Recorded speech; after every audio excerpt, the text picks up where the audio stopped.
बढ़िया संभ्रांत परिवार का लड़का है ना, अच्छी ज़मीन, बहनें सब अच्छी जगह, सब कुछ, लड़का स्कूल में पढ़ रहा, और एकदम से लड़के के ऊपर ठप्पा लगता है अपराधी का। स्कूल छूटा, पॉलिटिक्स में आ गए, लोगों ने कहा कि जहाँ से आप पहली दफ़ा निर्दलीय जीते सिंघेश्वर से, लोगों ने कहा कि और जगह मतदान होता है, सिंघेश्वर में मत हरण हुआ, इतना बूथ कैप्चरिंग हुआ, इस तरह के इल्ज़ाम लगते हैं। तो ये ट्रेजेक्टरी कहाँ से बदली, मतलब हुआ क्या था एग्जैक्टली कि पढ़ने वाला अच्छे घर का लड़का और एकदम से ऐसा ठप्पा लगा दिया लोगों ने, बाहुबली, बूथ कैप्चरिंग, ये वो ऐसे इल्ज़ाम, और निर्दलीय विधायक बन गया? क्या था वो, बीच में हुआ क्या था एग्जैक्टली? आप स्कूल में थे, सब कुछ नॉर्मल चल रहा था, खेल कूद में एक्टिव थे, तेज तर्रार थे, फिर क्या हो गया अचानक? 35 साल कम्युनिस्ट त्रिपुरा में और बंगाल में सत्ता में रहे, तो कौन सी ठप्पा आपने लगा? क्या कहा, विचारधारा की पार्टी चल रही है? कम्युनिस्टों पर भी यही इल्ज़ाम लगता है कि वेस्ट बंगाल में बूथ के ब्लॉक के लेवल पर एक क्रिमिनल सिंडिकेट जैसा बन गया था, जिसमें जो उनका सपोर्ट नहीं कर रहा था उसका काम नहीं होता। ममता बनर्जी पर भी यही इल्ज़ाम लगता है। जी, ममता बनर्जी पर मैंने देखिए, आपने प्रॉमिस किया पॉलिटिकल नहीं, वो मैं स्कूल में पढ़ रहे हैं, वही बात तो मैं कह रहा हूँ, कोई पॉलिटिकल नहीं। हाँ बताइए, हुआ क्या सर, साढ़े 22 साल 4 महीने का एक लड़का, हाँ,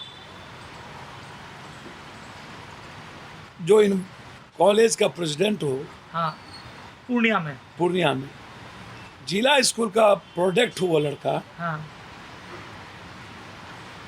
और प्रौत को, आनंद मार्ग की प्रौत को समझने के बाद जिसने इंग्लिश को मिटाओ, मिथिला बाजू, मिथिला गाबू, अंगिका समाज हम बने भाई, घरे घरे जियरा जले भाई, मिथिला समाज हम बने भाई, ये गीत लेके चलने वाला।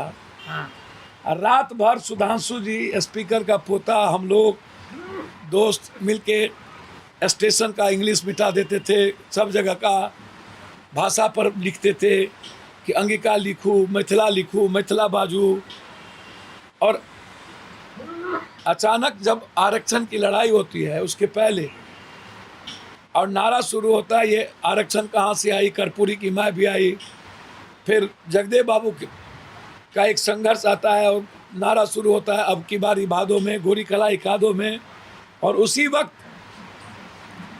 हाई स्कूल का एक टॉपर स्टूडेंट, जो आनंद मार्ग के आनंदपुर स्कूल, आनंदपल्ली से पढ़ने के बाद पूर्णिया का चलता है, और उसकी तैयारी होती है अमेरिका जाने की। हाँ, और उसी वक्त एक सामाजिक संघर्ष की शुरुआत होती है, और वहाँ से अचानक सीक्वेंस चेंज होता है और पप्पू यादव का जन्म। क्या सामाजिक संघर्ष था, थोड़ा विस्तार से बताएं। आरक्षण के कई सारे मुद्दे, और पूर्णिया में जातीय संघर्ष लगातार चल रहा था, और मेरा पूर्णिया में पदार्पण हो जाना। अच्छा, और कर्पूरी जी का उस वक्त आरक्षण और वो नारा, और समाज में तनाव, और 18 साल 16 साल के लड़का के जीवन में पदार्पण। अब 22.5 साल में सभी लोग को टिकट मिली, इंडिपेंडेंट हमें लड़ना पड़ा। जब इंडिपेंडेंट हम गए, उसके पहले पप्पू यादव पर कोई ठप्पा, कोई लेबल नहीं लगा।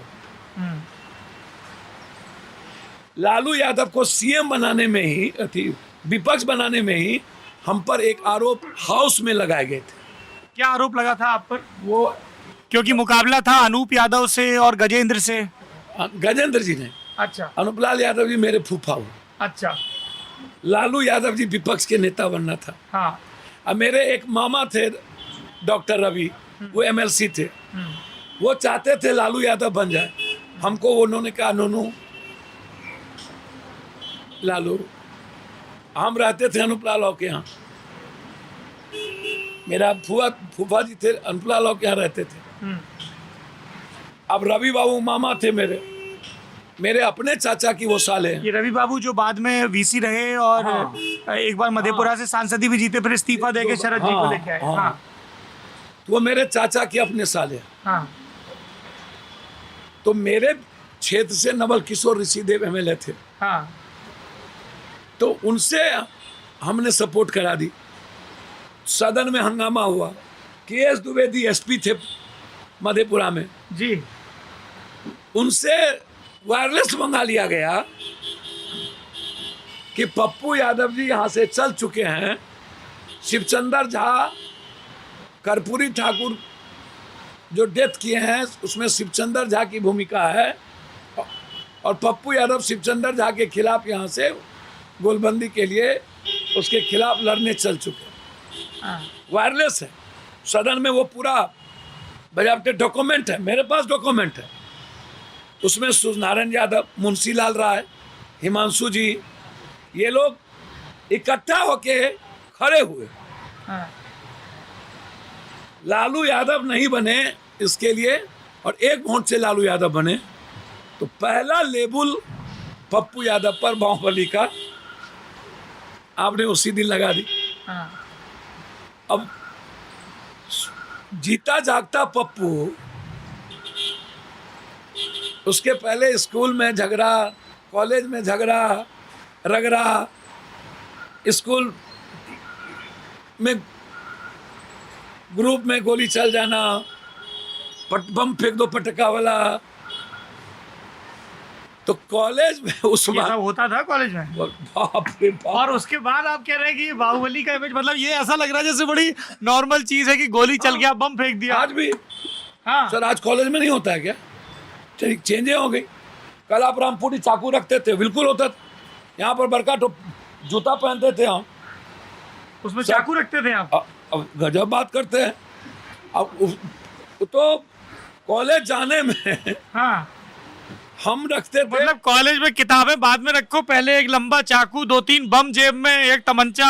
नहीं बम रखना, जेब में रखेगा तो फटेगा ना। हाँ वो झोले में रख के ले जाना है झोला में क्या रखना है? फिर। ग्रुप जब बना, हाँ हो गया ये कौन ग्रुप?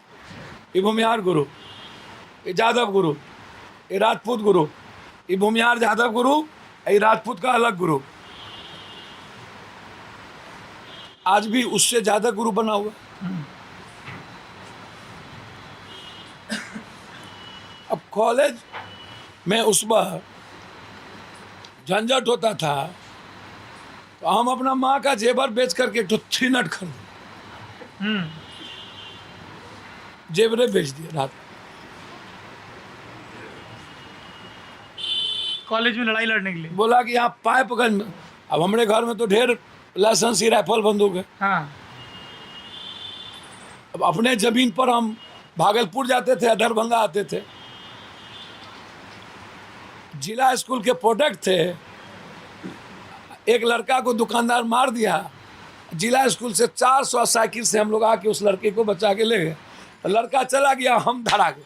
अच्छा, आपने देखिए ये बताया कि बचा के ले गए, जो मार रहा था उसका क्या किया ये नहीं बताया। वही बता, वहाँ दुकानदार की बात बता रहे हैं। कुछ नहीं हो, उसको खुराक नहीं दिए कुछ? नहीं कुछ नहीं, एकदम आराम से बाबू भैया कह के बिठा नहीं, दिए। वो शटर गिरा करके उसको भीतर में बंद कर लेता ना। हाँ तो उसको हम लोग 3-400 जिला स्कूल से आए, सब बिल्कुल गांधीवादी ढंग से बाहर धरना दे रहा होगा। वहाँ झंझट नहीं हुआ। हाँ। सच्चाई में आपको बता रहा हूँ, जब मैं वहाँ कॉलेज में कह रहा हूँ आपको कि उस वक्त ग्रुप होता था जात का, धर्म का, अलग अलग जात। ये किसका चौक है? आरंसा चौक। कौन है? तो राजपूत का। ये किसका चौक है? गिरजा चौक। कौन चौक है? तो भूमिहार जादव का। ये किसका चौक है? तो रजनी चौक। कौन है? तो बनिया का। ये किसका चौक है? तो लाइन बाजार। किसका है? तो मुसलमान का, मियाँ जी का। तो चौक भी जात में बदला हुआ था। अच्छा, तो जो परिस्थितियां थी, और उस वक्त ना तो कोई केस था ना कुछ था। कॉलेज में जीतने वाला स्कूल का प्रीफेक्ट, कर्पूरी जी, और सामाजिक वर्ग संघर्ष का चेंज होना, और समाज बैकवर्ड फॉरवर्ड की ओर कदम बढ़ा चुकी थी। और उसी वक्त 16 साल के पप्पू यादव का पदार्पण होना।